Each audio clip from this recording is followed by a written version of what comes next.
우리에게 주신 하나님의 말씀은 마가복음 1장과 2장, 2장 말씀입니다.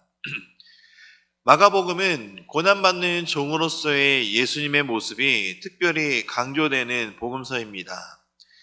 다른 복음서들 역시 죄인을 위한 구속 희생 사건으로서의 예수님의 십자가의 고난을 강조하고 있는 점에서는 공통적이지만 마가복음은 전체 분량의 약 40% 이상이 십자가의 고난의 기록에 할애할 정도로 예수님의 당하신 고난에 집중하고 있습니다.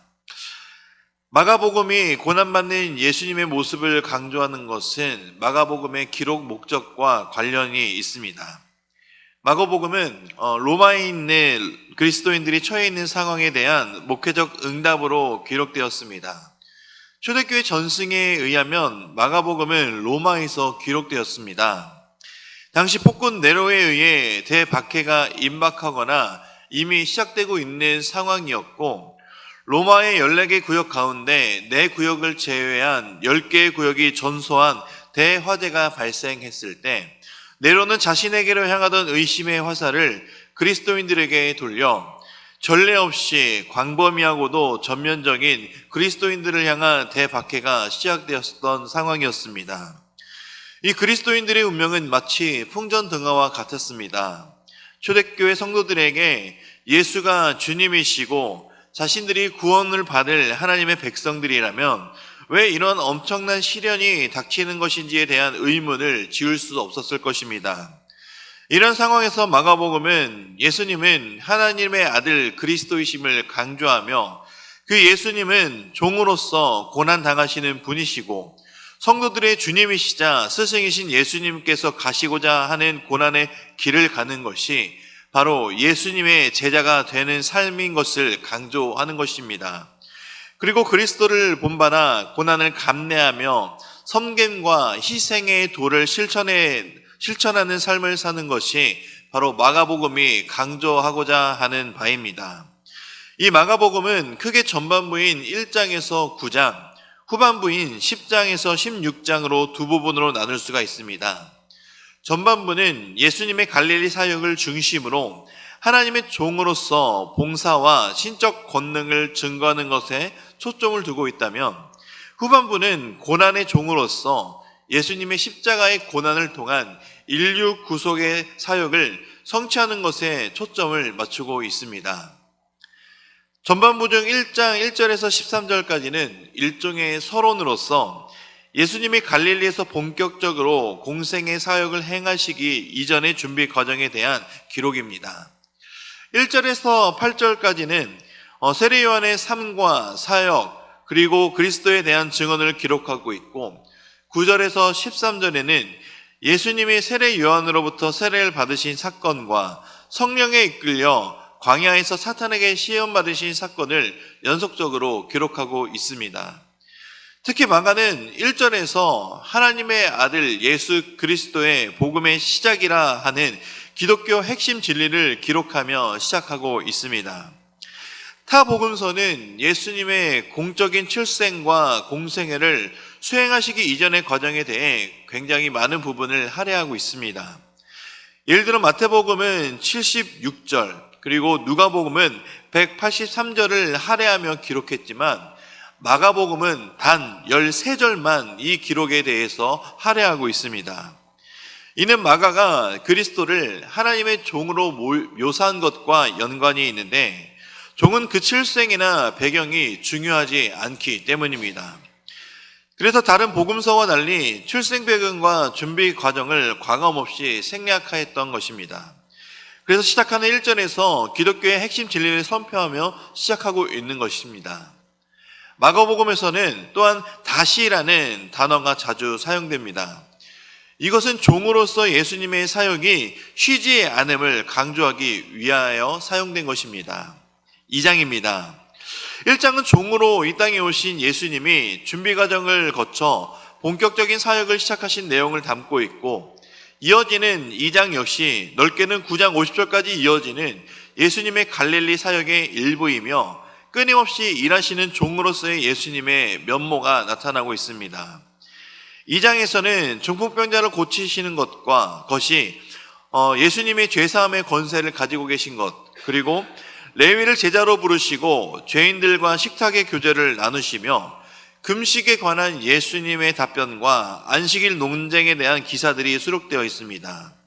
특별히 이 장은 논쟁 설화 양식으로 기록되어 있는데 한 기사의 배경을 이루는 사건이나 상황이 기술되고 이어지는 논쟁자들이 나와서 질문을 제기하면 마지막에 예수님이 무엇이 옳고 무엇이 잘못되었는지에 대해 설명하는 방식을 취하고 있습니다. 이 장에서 나오는 일화마다 중요한 신학적 쟁점을 놓고 서기관들, 바리새인들이 등장하며 예수님과 함께 논쟁을 벌입니다.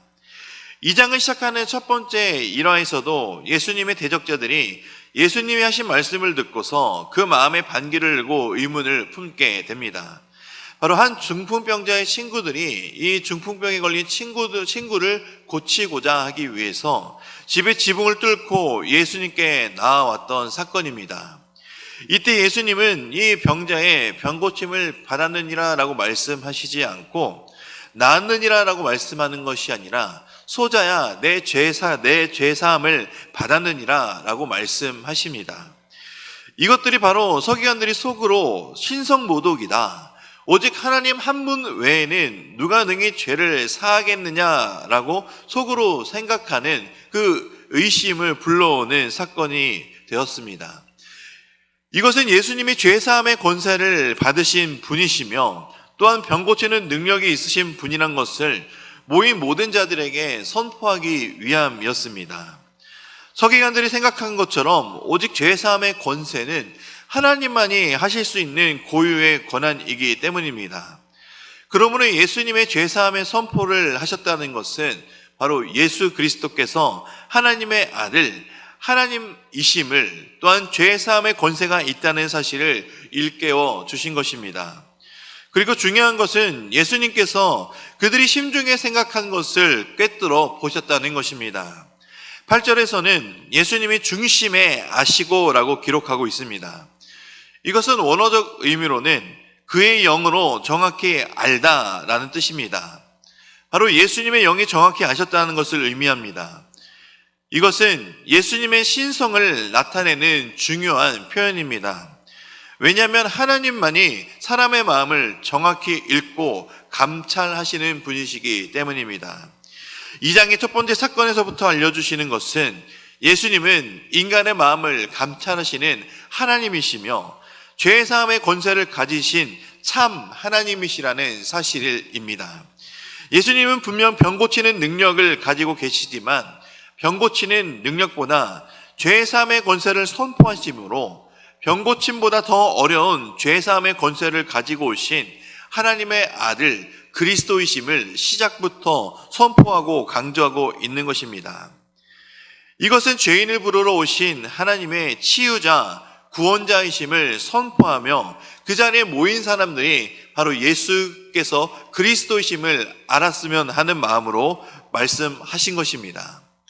마가복음을 읽는 당시 그리스도인들이 생명의 위협과 수많은 어려움 속에서도 그 믿음을 지키며 살아갈 수 있는 것은 그들의 믿음이 바로 세상을 향한 믿음이 아닌 바로 믿음의 반석 대신 예수 그리스도께 있다라는 사실을 그들은 믿었기 때문입니다. 그리고 그 예수님은 죄사함의 권세를 가지신 하나님이심을 믿는 믿음을 지킬 수 있도록 주님께서 이들과 함께 한다는 사실을 이들은 알고 있었던 것입니다.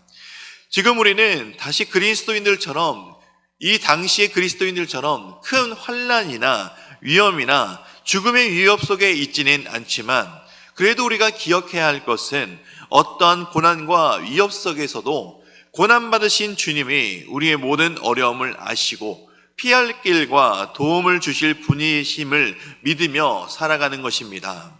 이것을 늘 기억하며 살아가는 이 자리에 나오신 저와 모든 성도님들의 삶이 되시기를 주님의 이름으로 축복합니다. 이제 말씀을 듣겠습니다. 마가복음 1장에서 2장의 말씀을 경청하실 때 우리에게 주시는 하나님의 음성을 들으시기 바랍니다. 주의 말씀은 내 발의 등이요 내 길의 빛이니이다.